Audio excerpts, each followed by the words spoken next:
World health organisation यानी WHO की नई रिपोर्ट के मुताबिक पूरी दुनिया में 100 करोड़ से ज्यादा लोग मानसिक स्वास्थ्य यानी मेंटल हेल्थ से संघर्ष कर रहे हैं। ये पूरी दुनिया की आबादी का लगभग 14% है, यानी दुनिया में हर 7 में से एक व्यक्ति किसी न किसी मानसिक बीमारी का शिकार है। और ये सिर्फ एक आंकड़ा नहीं है, बल्कि एक वैश्विक आपदा है। मेंटल हेल्थ के साथ सबसे बड़ी समस्या ये है कि आपके दिमाग पर जो चोट लगती है वो किसी को दिखाई नहीं देती।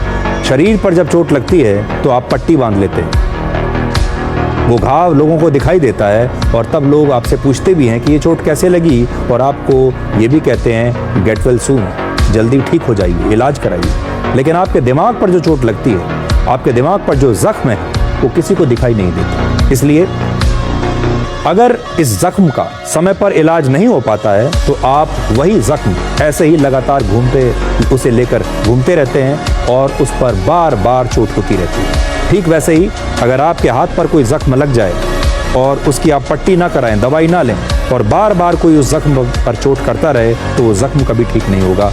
आपके दिमाग की भी यही स्थिति है।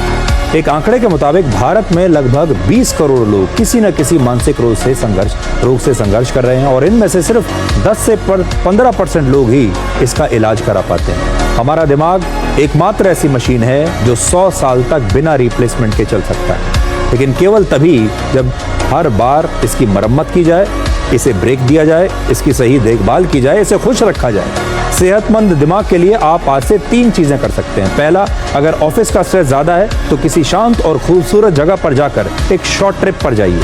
दूसरा, खुद को डिजिटल डिटॉक्स कीजिए, कुछ घंटों के बाद के लिए ही सही मोबाइल और सोशल मीडिया से अपनी दूरी बनाइए थोड़ी थोड़ी देर के लिए, क्योंकि ओवर थिंकिंग दिमाग में ट्रैफिक जैम हो जाता है जिसमें सैकड़ों विचार एक साथ दौड़ रहे होते हैं और कोई सिग्नल नहीं होता, कोई दिशा नहीं होती। इसके लिए थोड़ा रुकें, गहरी सांस लें। आप हर रोज 10 मिनट योगा भी कर सकते हैं, ये दिमाग के लिए एक ग्रीन सिग्नल की तरह होता है। और तीसरा, हमारे घर में फर्स्ट एड बॉक्स जैसे हम रखते हैं वैसे ही आपने देखा होगा फर्स्ट एड बॉक्स में आप पेन किलर रखते हैं, कोई पट्टी रखते हैं, दवाइयाँ रखते हैं, लेकिन अब आपको एक mental fitness first aid box भी अपने घर में रखना चाहिए। उसमें क्या होना चाहिए? इस फर्स्ट एड बॉक्स में, जो आपके दिमाग का फर्स्ट एड बॉक्स है, इसमें एक छोटी नोटबुक होनी चाहिए आपके विचार लिखने के लिए। किसी करीबी दोस्त का नंबर होना चाहिए जिससे आप जब चाहे बात कर सकें, शेयर कर सकें, और एक सुकून देने वाली म्यूजिक प्लेलिस्ट भी होनी चाहिए।